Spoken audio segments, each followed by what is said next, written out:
what is football therapy, I suppose.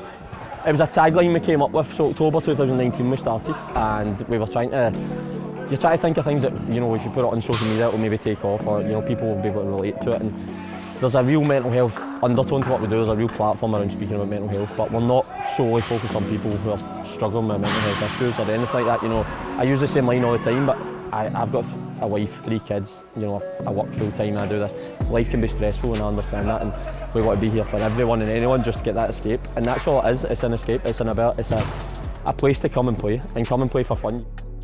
Every so often I'll shout it's still 0-0 just to remind people we don't keep scores or anything. It's a bit of a running joke that I have with the group, but it is, we're here just to have fun. You know, people have come here maybe not played in 10 years because they've had certain anxieties around playing or not played as often as they'd like to have played at a team, and the results have taken over or things like that. So we've always maintained there's no results, there's no scores, we just come for fun. And I think that's what the football part is.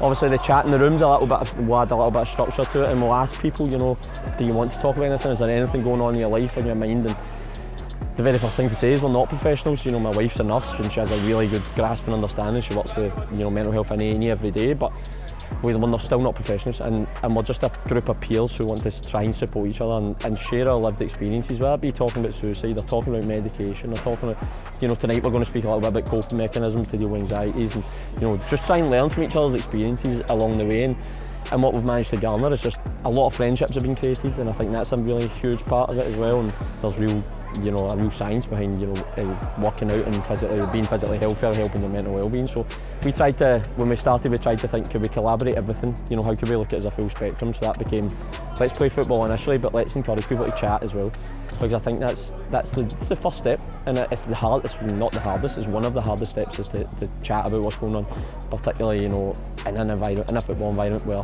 historically people wouldn't accept that, you know, men and women would be able to go in a changing room where we'll go tonight and speak about the toughest days of their life, but we've managed to create an environment where that's accepted and where there's no judgment, and I think that's a huge part of it. And this group helps me more than I help them, and that's why I still do it, and I love doing it. And, you know, hopefully over the next wee while we'll put on a few more groups in different areas, and we'll continue to go and develop what we offer. I don't always have the perspective that I'm super proud of what we've achieved. You know, we obviously have your moments. You know, we recently were announced the UEFA award winners, we've been SFA Merit Award winners, and all of that stuff is fantastic.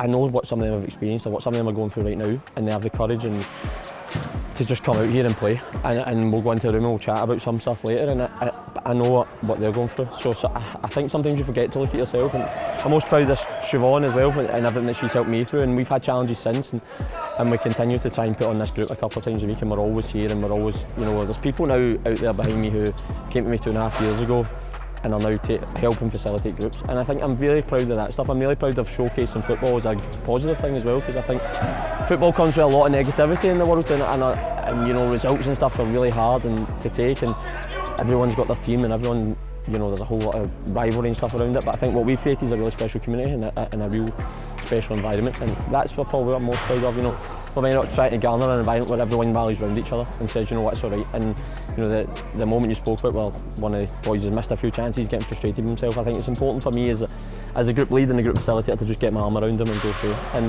that's just something I've picked up over the years of doing it, and, you know, I wasn't always like that, but you start to learn little things, and you learn about the people, the more and more they come, you learn what they need and maybe what they need.